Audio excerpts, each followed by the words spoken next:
Welcome to Break Mitsubishi. My name is Nathan and today we're doing a walk around video on the stunning silver Mercedes-Benz C250. Now what we'll do is run through the condition of the vehicle as well as some of the features that did come in this particular model, being the 2014.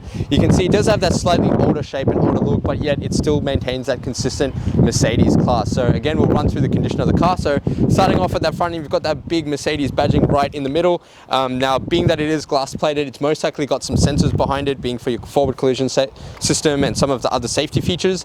There are front parking sensors, however, along the front of the vehicle, which are color matched to the front bar, and they blend in quite beautifully. You've actually got 6 sensors, which is plenty. There is an extra Mercedes-Benz badging right on top there as well. As like the old Mercedes used to have the ones that actually stood out, it's kind of trying to stay with that old school style. Headlights are, again, a very unique design. You've got the daytime running lamps at the top, projector globe in there, as well as your indicator lamps, and it's just a very beautiful vehicle. Front end condition again seems to be pretty good. There doesn't seem to be any damage or stone chips. Now taking a look at that first alloy wheel, trying to be super picky, you've got actually quite a nice design, gunmetal grey on the inside and a polished aluminium on the outside. The rim itself presents in excellent condition, beautiful hubcaps, does seem to have probably a very light scuff here, but it's very minimal and it's sitting on some really nice Continental tires with actually plenty of tread on them as well. So it's good to see it has been looked after carefully. Now on the side of the vehicle, you've got that beautiful chrome strip down the bottom just to give it that more classier look. The color matched side mirrors and door handles just blend in beautifully with the design of the car. And as you can see, when the vehicle does lock, it will actually fold your side mirrors in, and the indicator lamp is actually fitted into that side mirror. Now that will elevate the lamp, but it'll also clear up the quarter panel for you as well. Now on the actual door handle, there are sensors, so you simply need to reach inside there and that will unlock the door as long as you've got the key with you within proximity. There is a little touchpad on the outside though, if you did want to lock the vehicle. So that will simply lock it. To unlock it, you just reach inside the handle and that's going to open up the vehicle. Now the car does come slightly tinted, which is good. It's going to save you a little bit of money. However, the backs are significantly darker than the fronts. That is because the backs generally have a privacy glass. But if you did want to add some premium grade tint to a slightly higher darkness and get it to match up, we can do that for you. So make sure you speak to us about those options. But having a look inside the vehicle now, just have a look at the car. Mercedes have some beautiful build quality in their vehicles. You've got nice leather seats. Carpet lining is very clean. Very nice and appealing interior to actually sit in. Beautiful Mercedes badge scuff plate just on the outer side of that door trim, just to keep the paintwork nice and clean, keep it presentable. Very clean carpets, just a good example of a well-maintained Mercedes-Benz. Door cards also present in excellent condition. You can see there's no damage from anyone kicking it open, which is a good sign. This goes to show that the previous owner looked after it quite carefully, and you've got that nice stud as well. Opening up the back doors, having a look inside the back seats. Again, very clean. Doesn't look like it's had any baby seats or car seats in the back, so no indentation in the leather. Back of the front seats are also in good nick, hasn't been kicked around by any kids in the back seats. Actually quite a clean vehicle. So closing that up, having a look at the second alloy wheel. Now this one has some very minimal rash just on the very edge of the rim. It's barely noticeable, but it is there, so I will point that out. But again, not really much to be concerned about, and you've got the Continental tires. Now fuel filler cap is on the driver's side. That will just pop open like so. However, when the vehicle is locked, you won't actually be able to open that. Now this, as you can see, it does recommend using 95 fuel. Whether you want to use 95 or 99, that's up to you, but I would always recommend 99. Coming across to the tailgate, now you've got the dual exhaust system with the reverse parking sensors down the bottom. Again, they are color matched to that little black bar down the bottom. Reverse camera is mounted just underneath the Mercedes-Benz badging right there. And you've got a very nice clean setup in this vehicle. But opening this up, like so, actually the camera sits under this little flap here, so just on the side there. Opening it up, having a look inside the back seats, you've got carpet mats which haven't been fitted out as the vehicle just came back from detail. Boot lining is very clean. You've got the two kind of nets on the side if you wanted to store anything or lock it down, like your emergency kits like that. And if we open up, just lifting up the base here so you can see what's underneath. A bit of storage compartment underneath there, a bit of extra room if you wanted to utilize it. But you can see again, it actually presents quite nicely. Now this is an automatic boot system, so pressing that is going to close the boot. And again, there is a button on the inside of the car which will open and close it as well. Coming across to the passenger side of the car, it does seem to present quite well. Paintwork again around the whole vehicle is beautiful, doesn't seem to have any damage. Spoke too soon. So there is a little crack, little knock just here. on the rear left corner, and also a tiny little scuff just on the back of that rear bar, but very, very minimal. Can barely notice it, but it is there, and I thought I'd point that out. Rear sensors along the side, and you've got that chrome strip as well. Take a look at the third alloy wheel. Now generally this side sustains the most damage, as it is the curb side of the vehicle. So you can see there has been some gutter rashing and probably a light knock on the gutter just on that corner there. A little bit on this side of the rim as well. So there is a little bit along the edging, but the rim itself still is in good condition. Hasn't actually been buckled or anything, but it has gone through a wheel alignment, and has been any issues would have been repaired in the workshop. But just so you know, there is that slight knock there, but tire tread is still great. And paintwork on this side, a few little scuffs which have been touched up on the vehicle. You can see there and there. Nothing too major, it's not really very noticeable, but those marks are there. And that fourth and final rim, again, has some damage on the very edging, but generally this is a rim that will get the most damage, especially in used vehicles. You can see nothing too inconsistent with it being a used car. So as you can see, guys, it is quite a nice vehicle. So what we'll do is pop the hood and have a look inside. All right, having a look at this very neatly set up engine bay in the Mercedes. Now what we have here is Mercedes 4-cylinder 2-litre turbo petrol motor. The car does come fitted with a 7-speed automatic gearbox, which means lots of gears to move through, great for fuel economy, and you're also going to get a lot smoother drive, but it's also going to provide you with that power when you do need it. Now, although it is quite hidden, some of the key components in the vehicle, there's going to be your coolant reservoir. Obviously make sure that's topped up and you've got coolant in there.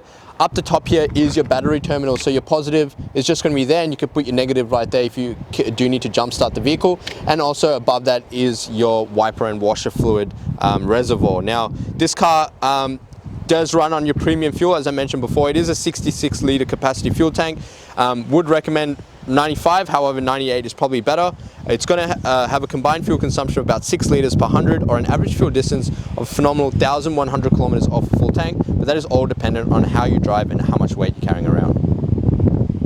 Right, now taking a look inside the C250. Now one thing Mercedes is actually quite known for is the designs on their interiors. It's very stunning on the inside, looks very classy and elegant, pretty much keeping consistent with that Mercedes-Benz kind of quality in terms of build quality, and also just luxurious look as well.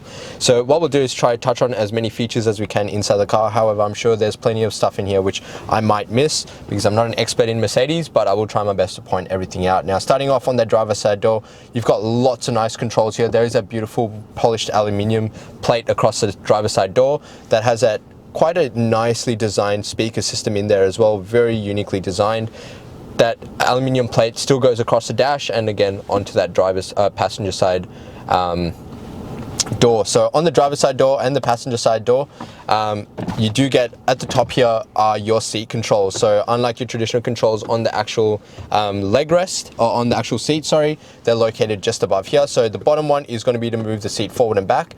The one on the top there is actually for your knee support. So that's located at the front. Now you can move these up and down, which are going to tilt the seat forward and back depending on what your preferences are, and this is for the incline on the back of your rest, and the top one is actually for your headrest. And who would have thought you would need electric headrest, but there is that control located at the top there. And you've got 3 different presets, so 3 different people sit in the seat. You can adjust to 3 different settings. You simply need to tap the button and the seat will automatically adjust itself to the driver. And you've also got 3 different settings for the passenger as well, so really 6 settings inside the vehicle depending on who's actually driving and sitting in the passenger. On just above that is a heated seat control, so you've got 3 different temperature settings, but all 3 are heated seats. Below that are your power windows. Now they are fully electric power windows for all 4 windows. That is both up and down. Window lock control located behind that, and also your central locking button just inside the door handle. Above that is your side mirror toggles. There is a button to actually fold your side mirrors in if you wanted to. Or you can leave them out and just adjust it, but they'll actually close in when you lock the vehicle itself. Now on the right hand side, down the bottom here is your boot release. So pressing that is just going to open the boot for you. Your hood release is actually located underneath the actual steering column, so at the very bottom here. And your electric park brake or your handbrake is located right here near your knee. So you simply just want to pull that up to release it and push it down to engage it, just slightly different to what you're probably traditionally used to. Above that is your headlight controls. Now these do run a automatic headlight system, so currently the car's in auto. It's just going to sense when it needs to turn them on and do it itself, or you can just flick it to the right and it's going to turn on anyway. Flicking it to the left will actually turn on your parkers. Back up to auto, there is a brightness illumination control for your cluster, and on the left hand side is your fog lamp controls. Above that are 3 buttons, your first one being your driver steering assist, so it'll probably just keep you in lane. Next that is your lane keeping system and also your parking sensors, so you can turn them off if they do get a bit annoying. On the right hand side is the most important button in the car, being your engine stop start button, so simply put your foot on the brake and press the button to turn it on. On the right hand stalk is your actual gear shifter, so you can see there's reverse, neutral, drive and park. Park being the little button at the very end and drive being at the bottom, so all you need to do is simply flick it down and that'll put the car into drive. Like so, it goes into drive, it'll show you at the top there, and flicking it all the way to the top is going to put it into reverse. Now you will see that reverse camera in the vehicle. As you turn the wheel, you will get guiding lines that will also help guide you into your parking spot. Now it is very broad camera, so you get a pretty good visibility, and if I swipe to the right, gives you a slightly different vision again, and then your standard vision, so pretty much what your preference is. But putting it back into park, behind the steering wheel there are some paddle shifts, but I'll come to that in a minute. On the left hand side at the top here is your wipers and washers with your indicator, so left and right indicator with your washer and wiper controls. Pressing them down is going to activate your cleaning. Below that is your cruise control setting. Now this does have an adaptive cruise control setup, so you can control that using this dial here, and or your pressing it, as you can see, that'll come on, so that'll show you that it is engaged and you can flick it forward to adjust your speed. Now this third little dial is actually for your steering wheel, so you can move it out, move it in, up and down, so pretty much wherever position it is that you want it, you can set up your steering wheel. So again, really nice comfort features in this particular vehicle. Steering wheel seems to present in excellent condition. You can see there's not really much wear or tear on the steering wheel, no real marks or damage that is noticeable. I'm trying to be really picky for you. Nothing really. And on the right hand side, there's a few controls, and on the left hand side being your volume, your mute, call, reject and voice control for your head unit, and left hand side being for the display in your dash. So pressing home is going to take you to your normal menu, and you can use these to control the options in there. So you got trip, navi, radio, media, so depending on if you got your navigation open, you can put on navi, and that's just going to bring up your directions in the head unit or in your dash, so you don't have to keep looking away. Or you can go to your media and control your music using these controls here, and going back to home is just going to pull you back to this screen.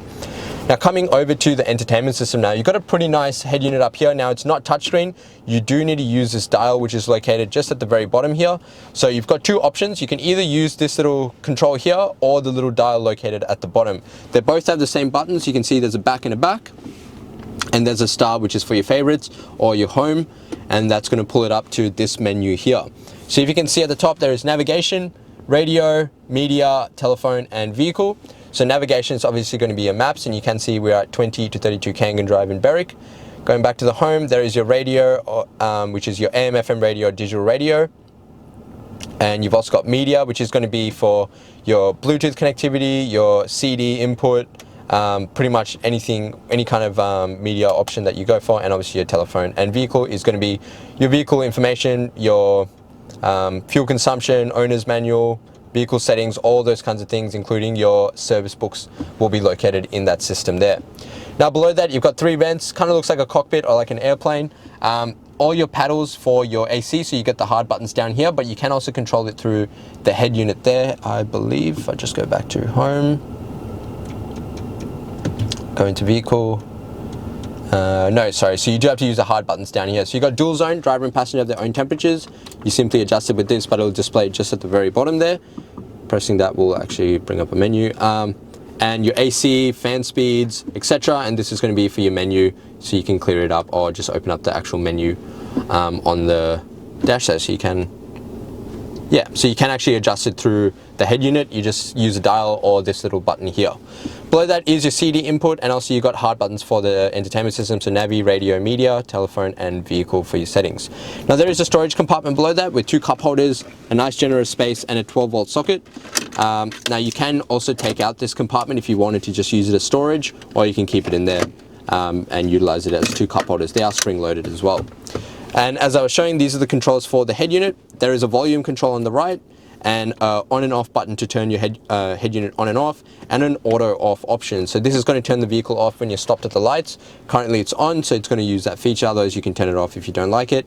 And agility, which is this little button on the left here, is actually going to be for your different driving modes. So you've got eco, comfort, sports, sports plus, and individual, which is your own customizable kind of setup, and that will show display just in the middle of the dash there. So it's very easy to see, you don't have to take your eyes really off the road. Now, behind that is your center console armrest. So releasing it with this button here, underneath you can see there's an SD card slot, 2 USB inputs, and also a little elastic if you want to hold something down.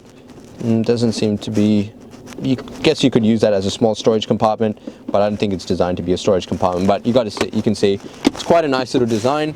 You've got fan speeds at the back here with 2 vents. And if I get the camera pressing to pan up, you'll notice that the car does come with a really nice sunroof. It is fully automatic, so holding that button down is going to just let the sunroof open all the way. Pushing it back forward, it's going to close it up, and you can actually tilt it by simply pushing the button in like so, and that's going to tilt it up. But you just have to play around with it to get used to it so you can see it yourself. And the shade is just a standard shade which you can slide across. Now I'll get the camera person to just pan around the interior to show you the condition. Now you can see this car is actually very, very clean. All the leather is in very good nick. Carpets are very clean. There doesn't seem to be any marks or stains or like cigarette burns or anything like that, which can always deter people from buying a clean car. Leather seats in the back are very, very clean. Doesn't seem to have had car seats on it, so no indentation on the leather that I can see. Roof lining is also very clean. It is actually quite a nice vehicle. So what we'll do now is actually jump outside and wrap up the video. Thank you so much for watching the walk around video on this beautiful silver 2014 Mercedes-Benz C250. Now, I hope the video gave you a good representation as to the condition of the vehicle, as well as a lot of the features that does come in the vehicle. Now, I might have missed a few here and there, but I tried to be as thorough as I could. However, there is just a lot in this vehicle that I can't quite cover in a short video. Now, if you do have any additional questions, the number to dial is 99070555. But just before I go, one thing I would highly recommend is you talk to us about our hydro pack.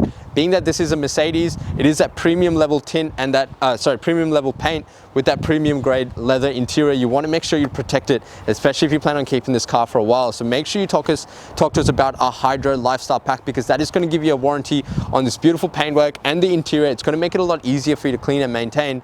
But also it's going to protect it from all those harsh factors that can damage it. Bird droppings, bat droppings, oxidization, fading, tree sap, all those nasty things that could get onto this exterior paint and really wear it down and stop it looking this good. So make sure you ask us about that when you come in. Now, it is at an additional cost. However, if you're using our in-house finance, we'd love to introduce you to our business managers, Julie and Mario, who share just our minimal diesel effective repayments. Now, lastly, but most importantly, make sure you jump onto Google, search up Eric Mitsubishi, and see what people have to say about us. With over 1,100 reviews and sitting at 4.8 stars, gives you the assurance as a buyer that you're dealing with the right people and the right kind of business for a good quality vehicle. Now, as I mentioned before, if you did have any additional questions, the number to dial is 99070555. My name is Nathan. Thank you so much for watching.